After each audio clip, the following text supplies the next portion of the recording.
प्यारे साथियों, आप सभी का स्वागत करता हूं अपने YouTube परिवार MRS स्टडी में। तो जैसा कि डियर आपको पता है कि हम लोग जो है आरसीसी सब्जेक्ट को जो है डिस्कस कर रहे थे।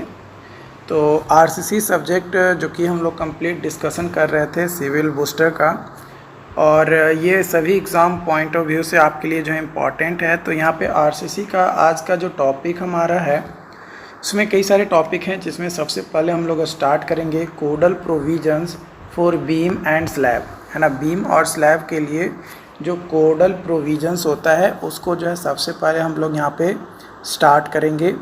तो डियर वीडियोस को अंत तक आप लोग ज़रूर देखिएगा, क्योंकि कई बार क्या होता है कि आप लोग वीडियोस को ऑन करते हैं और फिर एंड कर देते हैं, मतलब ख़त्म कर देते हैं, बंद कर देते हैं। कोई भी चीज़ें आपको समझने में थोड़ी टाइम तो लगेगी, लेकिन एक बार जब आपको समझ में आ जाएगा तो वो आपके लिए बेनिफिशियल रहेगा। प्लस ये जो सिविल बूस्टर बुक है, अगर आप इस बुक को डायरेक्टली परचेज़ करना चाहते हैं तो नीचे डिस्क्रिप्शन बॉक्स में आपको जो है लिंक मैं प्रोवाइड करा दूंगा। आप वहां से जो है इस बुक को डायरेक्टली आप परचेज़ कर सकते हैं, है ना, ताकि आप इस बुक को लेकर क्विक रिवीजन के लिए आप पढ़ सकें। देखिए, जो हमारा वीडियोस है ये आपको कब हेल्प करेगा, जब आप किसी ट्रैवलिंग पे जा रहे हैं या कहीं और जा रहे हैं जहाँ पे ये पॉसिबल नहीं है कि आप हमेशा बुक लेकर चल सकें, तो उस समय हमारी वीडियोस आपको हेल्प करेगी। लेकिन जो बुक है वो ज़्यादा कंफर्टेबल होता है, प्लस आपको जो है इफ़ेक्टिव भी आपको लगेगा कि नहीं बुक पढ़ रहे हैं, आपको मज़ा भी आएगा।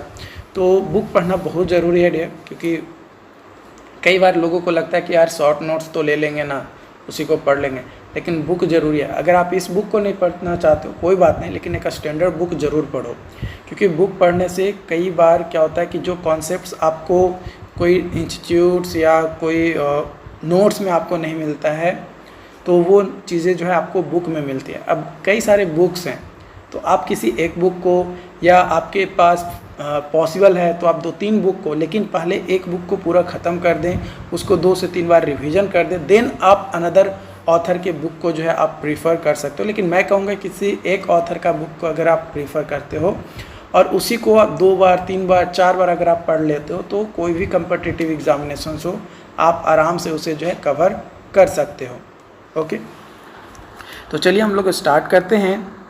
इफ़ेक्टिव स्पैन, है ना, इफ़ेक्टिव स्पैन एल इफ़ेक्टिव। तो इफ़ेक्टिव स्पैन जो है एल इफ़ेक्टिव जो है 3 तरीके का होता है, सिंपली सपोर्टेड बीम या स्लैब, कंटिन्यूअस बीम या स्लैब, या कैंटिलीवर बीम या स्लैब। तो जो सिंपली सपोर्टेड बीम या स्लैब होता है उस केस में एल इफ़ेक्टिव जो है minimum of L note plus D या फिर L note plus W/2 plus W/2, इन दोनों में से जो भी मिनिमम वैल्यू होगा वो जो है एल इफ़ेक्टिव को जो है हमारा देगा। यहाँ पे ये जो है ये आपका बीम है, यहाँ पे ये आपका कॉलम जो है ना, ये आपका बीम हो गया या स्लैब हो गया। इसका जो कॉलम है, कॉलम का जो विड्थ है उसका हाफ, और इधर कॉलम का विड्थ का हाफ कर देंगे तो वो हमारा हो जाएगा। वही अगर कैंटिलीवर बीम में अगर बात किया जाए या स्लैब में, तो कैंटिलीवर बीम जो है अगर W जो है लेस देन है एल नोट बाई 12 से, तो जिस तरीके से सिंपली सपोर्टेड बीम में निकालें उसी तरीके से निकालेंगे। बट अगर W बड़ा हो जाए, अगर W बड़ा हो जाए या बराबर हो जाए एल नोट बाई 12 से, तो आपका minimum of L note plus D/2 या फिर एल नोट प्लस W/2 हम लोग लेकर चलेंगे। वही अगर कैंटिलीवर बीम के बारे में अगर बात किया जाए तो एल इफ़ेक्टिव जो है ये आपका हो जाएगा एल नोट प्लस D/2, और या फिर यहाँ पे D एल नोट और W है, तो L effective is equal to हो जाएगा एल नोट प्लस W/2, या तो एल नोट प्लस W/2 या एल नोट प्लस D/2, इन दोनों में से कोई भी वैल्यू जो है एल इफ़ेक्टिव के लिए हम लोग लेकर चलेंगे। लेकिन दोनों के लिए अलग अलग केसेस आपका जो है दिया गया है। ये कॉलम है, इसमें नहीं दिया गया, इसमें कॉलम आपका जो है दिया गया है। In case of a span with roller और रॉकेट बियरिंग, जो स्पैन के होता है उस केस में जो रोलर या जो रॉकेट बियरिंग होता है उसमें जो इफ़ेक्टिव स्पैन होता है सेल बी ऑलवेज, है ना, shall always be distance between centre of bearing, है ना, जो सेंटर ऑफ बियरिंग होता है वहाँ पे आपका जो है मतलब always be the distance between the centre of bearing आपका होता है। फॉर फ्रेम के लिए जो इफेक्टिव स्पैन होता है वो सेंटर डिस्टेंस होता है बिटवीन मेंबर का क्या होता है, सेंटर डिस्टेंस होता है।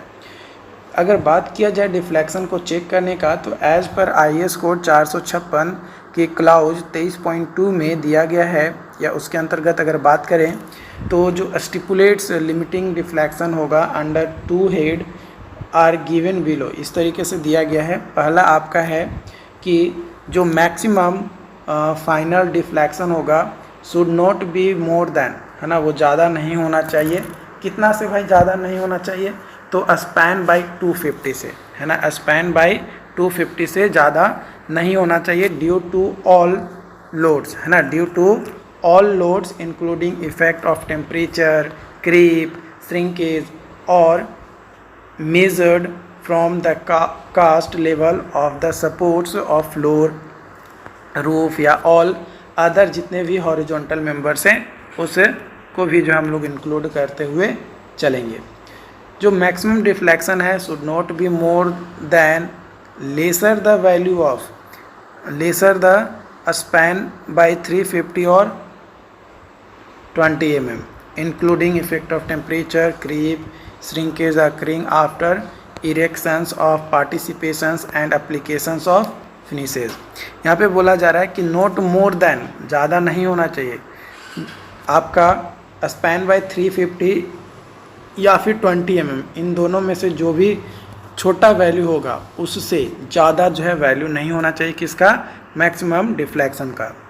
Control of deflection span by depth less than 1/d basic into 10 by span into KT plus KC plus KF। KT जो है मॉडिफिकेशन फैक्टर है फॉर टेंशन रेनफोर्समेंट, जो कि डिपेंड करता है depending on area and stress of steel for tension reinforcement. ये जो factors होता है मॉडिफिकेशन फैक्टर, वो अलाउ करता है डिज़ाइनर को टू मेक सैलो मेंबर बनाने के लिए increasing area of tension reinforcement. KF जो है ये आपका मॉडिफिकेशन फैक्टर होता है फॉर फ्लेंज्ड बीम के लिए, है ना, किसके लिए, फ्लेंज्ड बीम के लिए, जो कि डिपेंड करता है आपका on the ratio of width to flange width, है ना, वेव का जो विड्थ है वो और जो फ्लेंज का विड्थ है वो उसके ऊपर जो है आपका डिपेंड करता है। जो K और C का जो वैल्यू है should be calculated on the basis of area BFD, है ना, BF इंटू D के बेसिस पे जो है क्या होता है आपका कैलकुलेट होता है। KC जो है ये मॉडिफिकेशन फैक्टर है फॉर कंप्रेशन रेनफोर्समेंट के लिए, जो कि डिपेंड करता है on area of compression reinforcement. Area of compression reinforcement के ऊपर जो है ये आपका क्या होता है, डिपेंड करता है। It is always greater than 1, ये हमेशा जो है एक से बड़ा होता है ना। KC का जो वैल्यू होता है ये ऑलवेज ग्रेटर देन 1 होता है एज कंप्रेसिव रेनफोर्समेंट। जैसे जैसे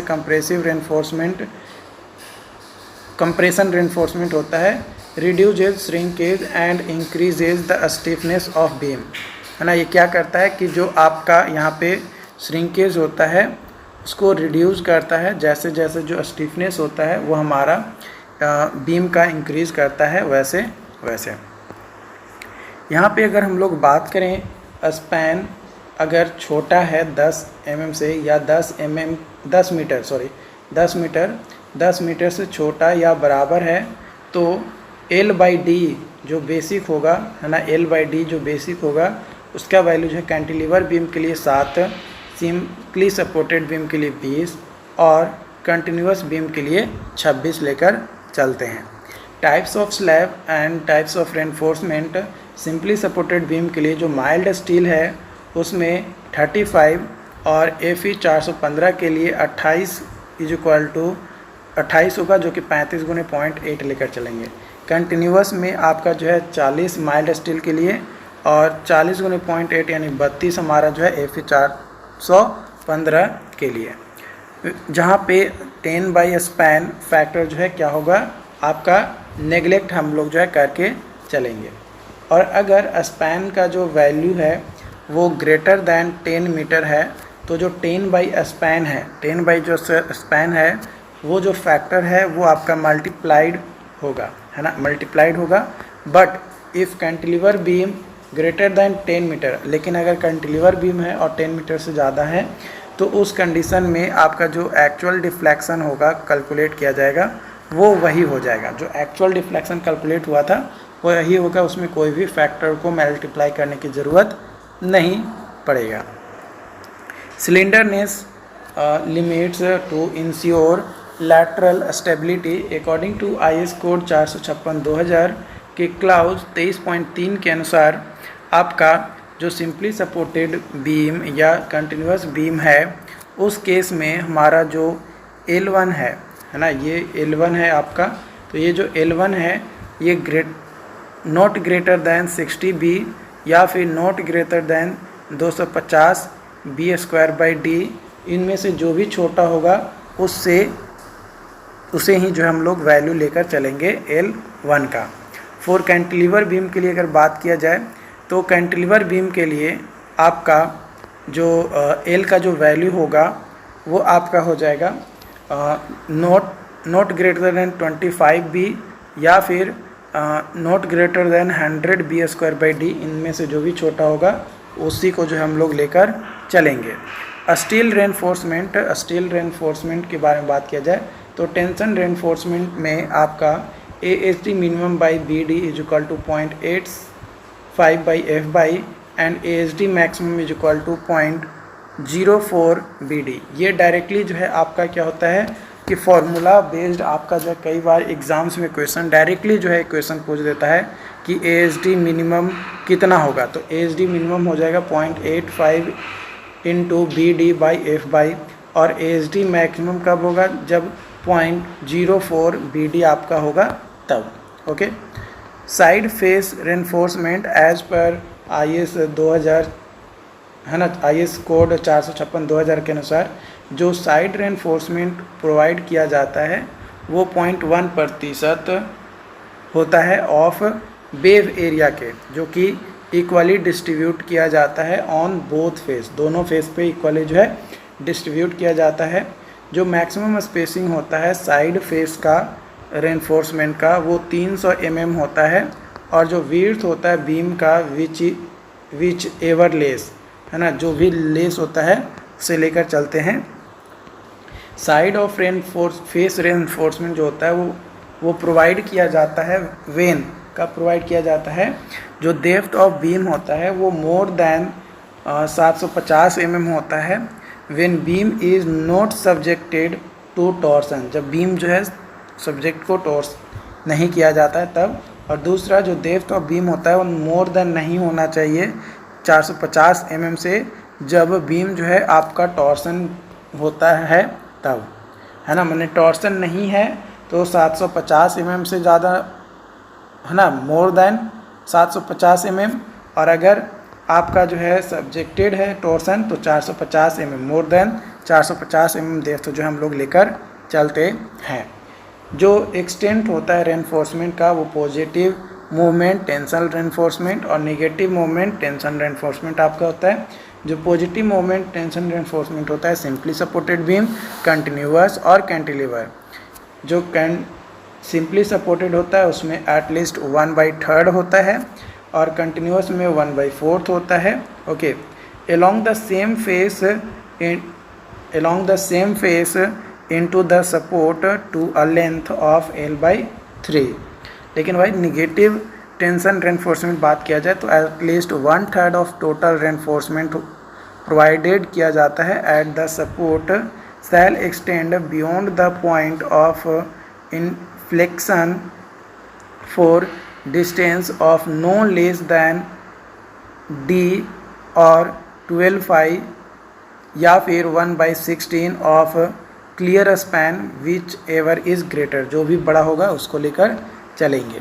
तो यहाँ पे आप देख सकते हो फिगर है आपका सिंपली सपोर्टेड का, कैंटिलीवर, अलग अलग जो है आपका सिचुएशन जो है यहाँ पे दिया गया है। 1/3 ग्रेटर ऑफ डी और 12/5 AST/3 है ना, यह आपका दिया गया है। L/3 ये वाला वैल्यू दिया गया है, AST/4 है यहाँ पे आपका, यहाँ पे AST4 है, L है आपका, AST/3 हो गया। यह आपका पॉइंट ऑफ इन्फ्लेशन आपका यहाँ पे हो जाए। कवर जो हम लोग प्रोवाइड करते हैं इसलिए ताकि जो कोरोजन हो उसको रोका जा सके।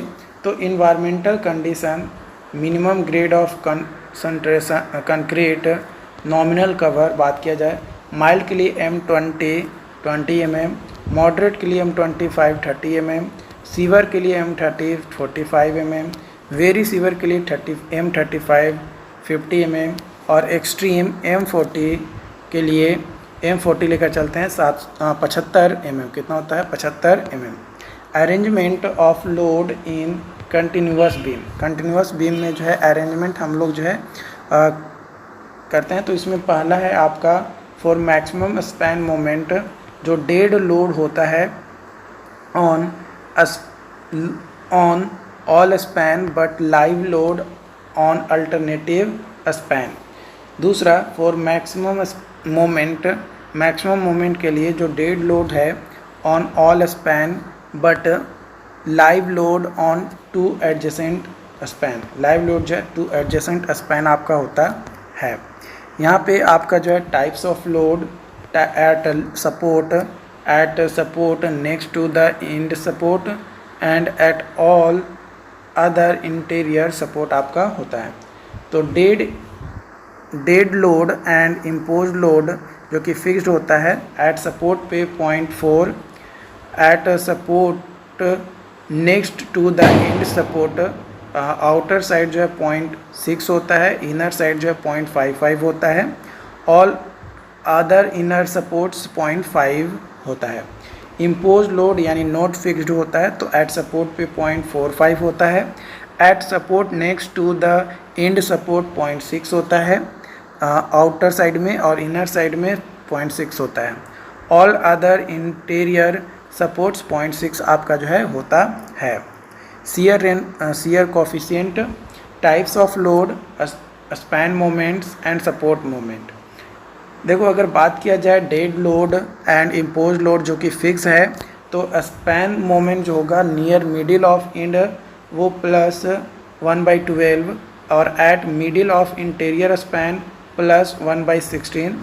Support moment at support next to the end of support -10 1/10 and at other interior support -1/12। Impose load जो कि फिक्स नहीं है तो span moment near the middle of end span 1/10 plus में होगा, at middle of interior span 1/12 plus में होगा, at support next to the end support -1/9 होगा, और एट अदर इंटीरियर सपोर्ट्स -1/9 आपका होगा, जो कि मोमेंट कोफिशिएंट था, है ना। ऊपर का जो है आपका शियर कोफिशिएंट है और नीचे जो है आपका मोमेंट कोफिशिएंट आपका दिया गया है। If span of two side, अगर स्पैन जो है दो साइड का ऑफ सपोर्ट आर डिफरेंट, है ना, दो अलग अलग है,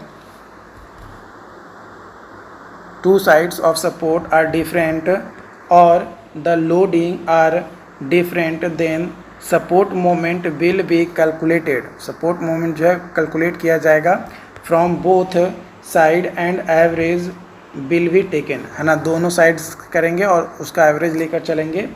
जो माइल्ड स्टील है यानी Fe 250 है वो मोर डक्टाइल होता है, हेंस प्रीफर्ड फॉर अर्थक्वेक, इसलिए जो है अर्थक्वेक के लिए जो इसको प्रीफर करते हैं। जोन्स और where they are possibilities of vibration, impact, blast etcetera. Diameter जो होता है रेनफोर्समेंट बार का वो जनरली अवेलेबल होता है 6, 8, 10, 12, 14, 16, 18, 20, 22, 25, 28, 30, 32, 35, 40 mm जो है आपका होता है। जो स्लैब होता है वो एक प्लेट एलिमेंट्स होते हैं having depth much smaller than it's other दो डायमेंशन पे दे कैरी डिस्ट्रीब्यूटेड लोड। ये जो है कैरी करता है distributed load primary by bending के। यहाँ पे आपका जो लोड डिस्ट्रीब्यूशन है या they carry distributed load primary by bending, ये आपका वन वे स्लैब और two way slab. One way slab L by L X greater than 2, जहाँ पे कांस्टेंट डिफ्लेक्शन लॉन्गर स्पैन पे होगा एलोंग, और पैराबोलिक डिफ्लेक्शन होगा along shorter span. Two way slab में L Y by L X less than equal to 2 होगा और parabolic deflection होगा बोथ स्पैन, दोनों ही स्पैन पे, लॉन्ग स्पैन पे भी और शॉर्ट स्पैन पे भी। अकॉर्डिंग टू IS 456/2000 के क्लाउज 24.1 के अनुसार for slab spanning in 2 direction the shorter of the 2 span, जो शॉर्टर होगा 2 स्पैन का, शुड बी यूज्ड है ना, should be used for calculating span to effective depth ratio, span to effective depth ratio. Even if L by L X less than equal to 2, but जो slab होगा is supported है ना, slab जो होगा supported होगा only on 2 parallel as, 2 parallel edge पे, then it will be treated as one slab. अगर L by L X का ratio less than equal to 2 आता है ना, लेस दैन या इक्वल टू 2 आता है, और जो स्लैब है वो 2 ही पैरेलल एज के साथ कनेक्टेड है, तो उस कंडीशन में भी हम लोग उसे क्या कहेंगे, वन वे स्लैब कहेंगे या वन वे स्लैब लेकर चलेंगे। जो मिनिमम रेनफोर्समेंट होता है इन slab in either direction, FE 250.15% of total cross section area और FE 415 और FE 500.12% of total cross sectional area. जो मेंबर होगा, ये कॉलम मेंबर के बारे में बात किया जाए तो मैक्सिमम रेनफोर्समेंट जो है 6% ऑफ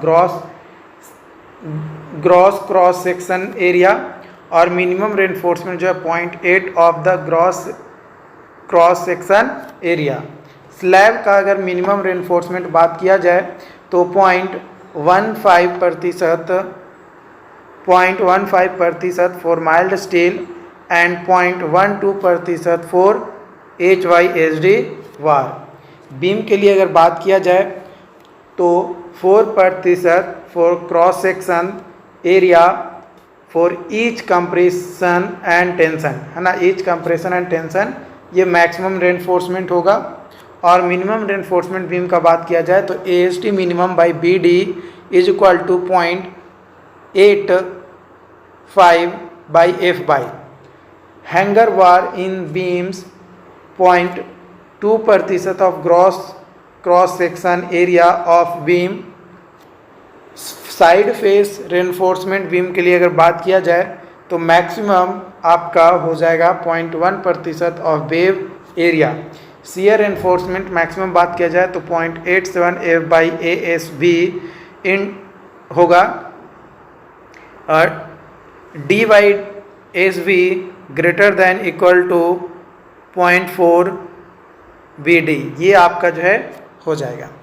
जो मैक्सिमम डायमीटर होगा आपका रेनफोर्सिंग बार का 1/8 ऑफ डेप्थ ऑफ स्लैब, और जो मैक्सिमम डिस्टेंस होगा बिटवीन बार, मैक्सिमम डिस्टेंस बिटवीन बार वो होगा मेन बार के लिए, बॉटम बार अगर है मेन बार में तो S is equal to 3D या 300 mm जो भी मिनिमम होगा वो लेकर चलेंगे, और सेकेंडरी और डिस्ट्रीब्यूशन बार S मिनिमम लेकर चलेंगे 5D या 450 mm, दो इनमें से जो भी आपका होगा।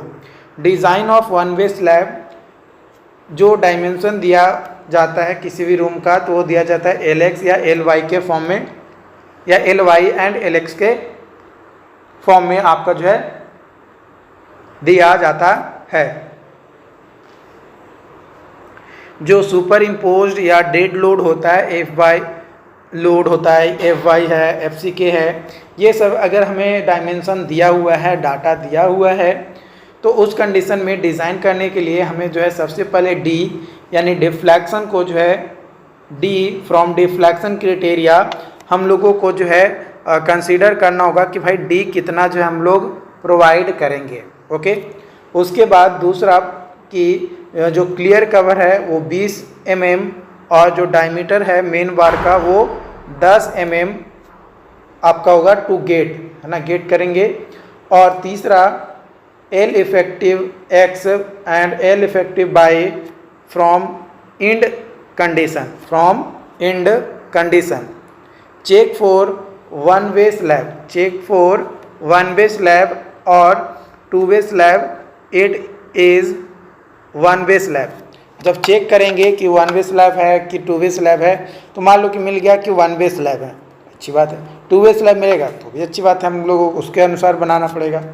तो if it is okay one way slab, क्योंकि वन वे स्लैब ही हम लोग यहाँ पे डिज़ाइन कर रहे हैं ना। ऊपर देखो डिज़ाइन क्या कर रहे हैं, वन वे स्लैब, तो वन वे स्लैब डिज़ाइन कर रहे हैं तो वन वे स्लैब आएगा तभी तो उसको डिज़ाइन करेंगे।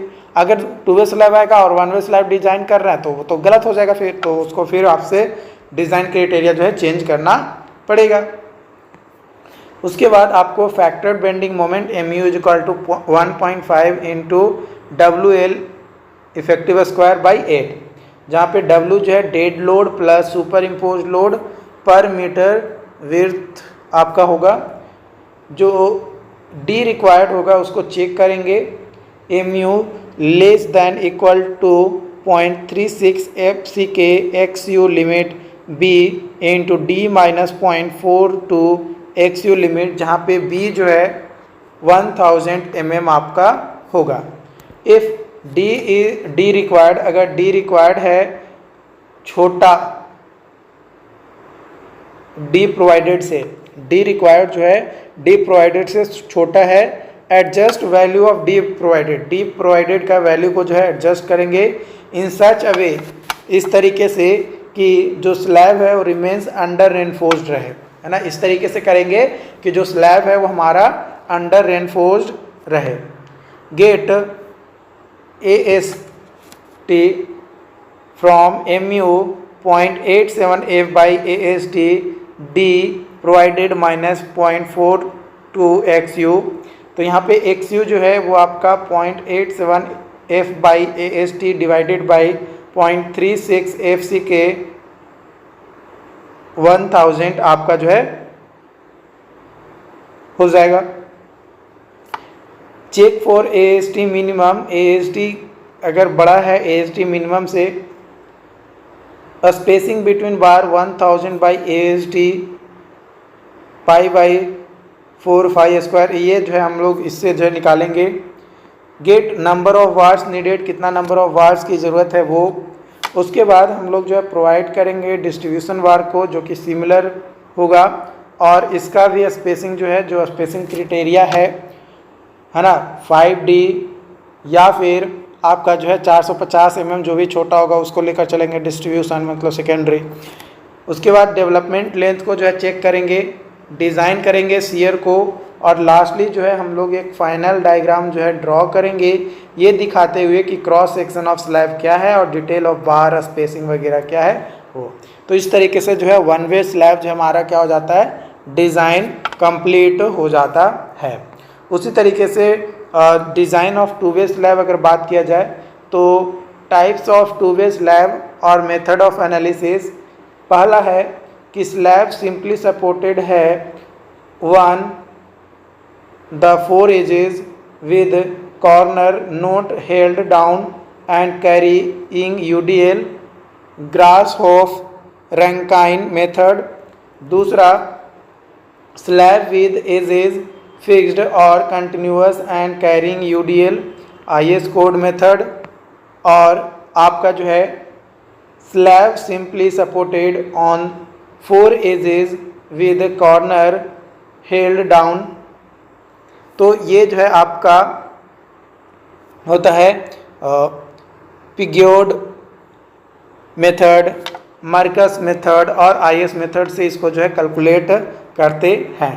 अब अगला चैप्टर हमारा यहाँ पे स्टार्ट हो रहा है, जिसमें हम लोग जो है शियर के बारे में डिस्कस करेंगे। किसके बारे में? शियर के बारे में। तो यहाँ पे शियर स्पैन क्या होता है? तो शियर स्पैन जो है ये वैसा स्पैन होता है जिसमें शियर फोर्स जो होता है वो कांस्टेंट होता है ना। ये शियर स्पैन है, ये शियर स्पैन है, ये आपका शियर फोर्स डायग्राम आपका दिया गया है। तो यहाँ पे शियर फोर्स क्या होगा? कांस्टेंट होगा, तो उसको जो है शियर स्पैन कहा जाता है।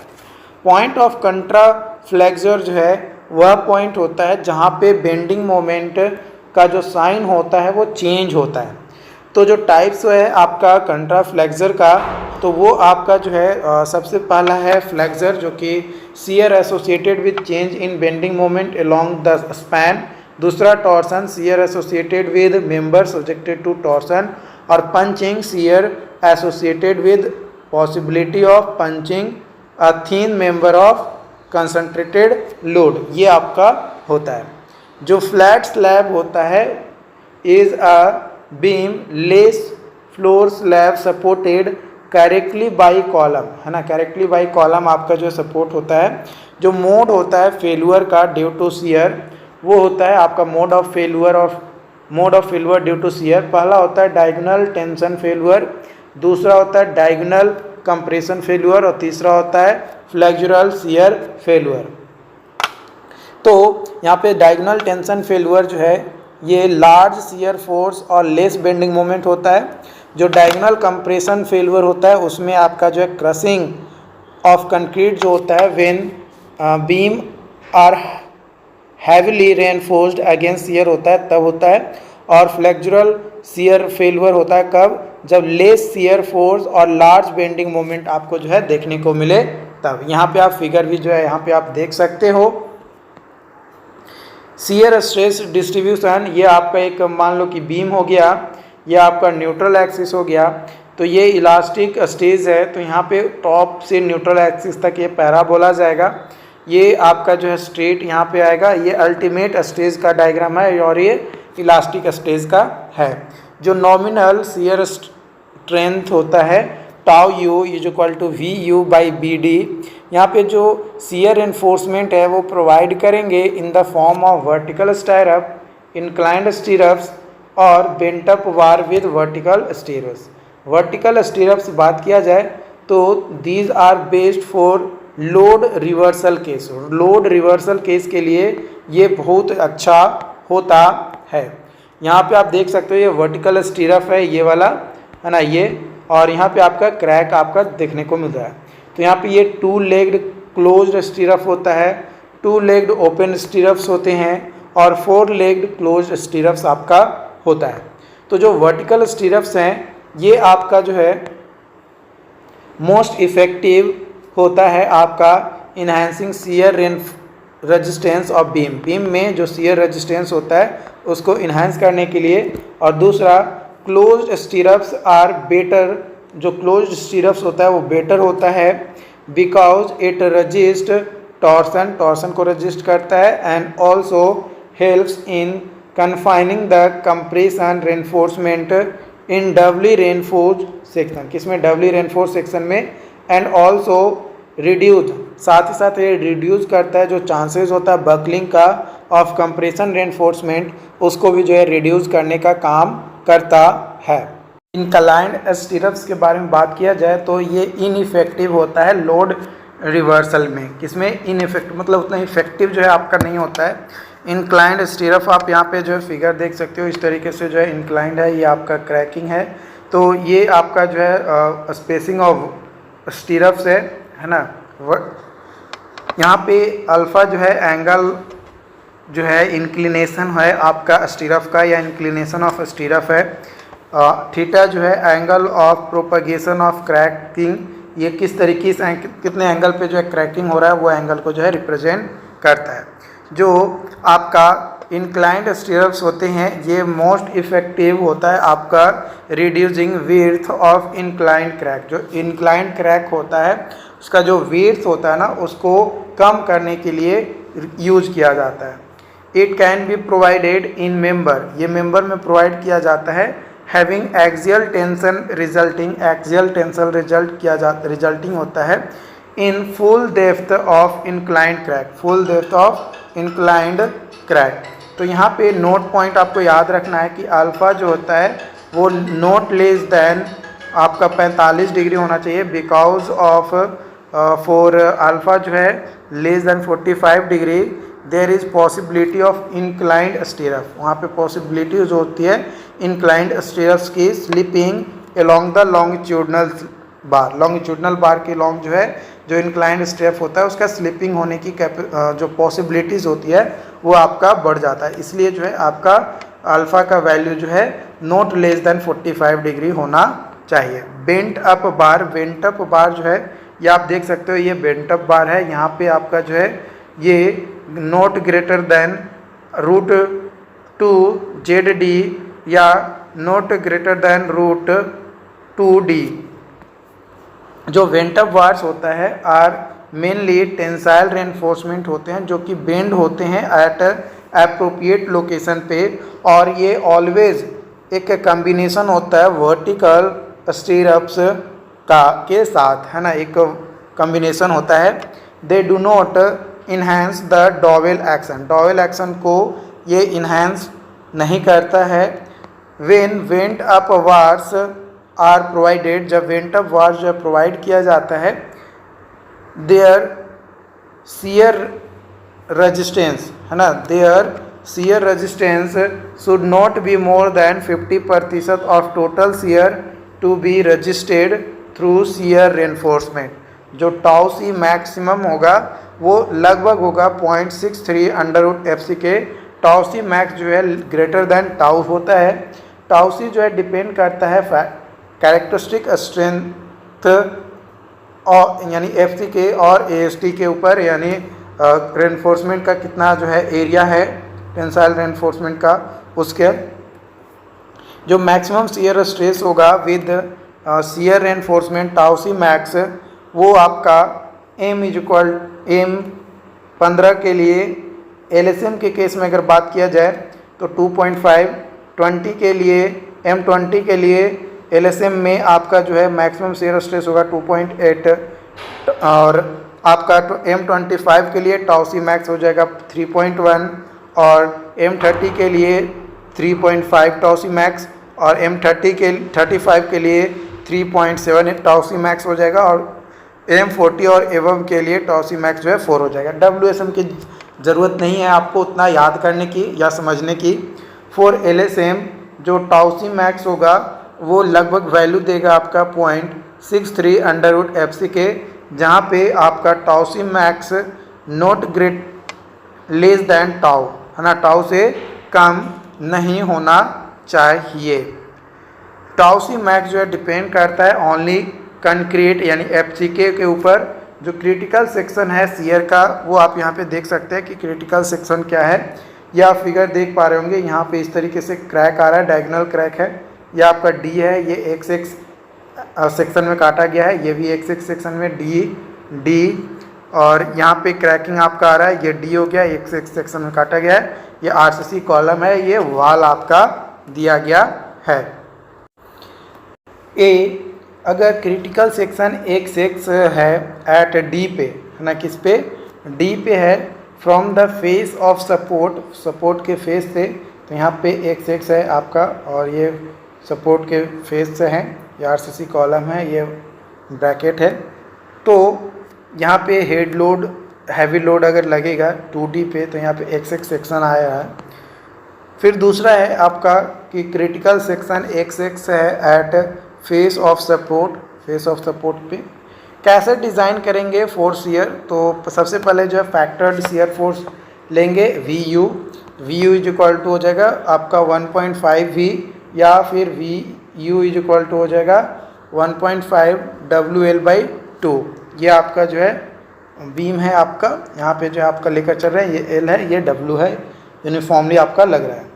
उसके बाद tau U is equal to VU/BD, और tau U V U plus minus M U tan beta by B D if अगर हमारा यहाँ पे निगेटिव साइन होगा तो अलग कंडीशन बनेगा और पॉजिटिव साइन होगा तो अलग कंडीशन, मतलब दो अलग अलग कंडीशन में जो है आपके कैलकुलेट होंगे।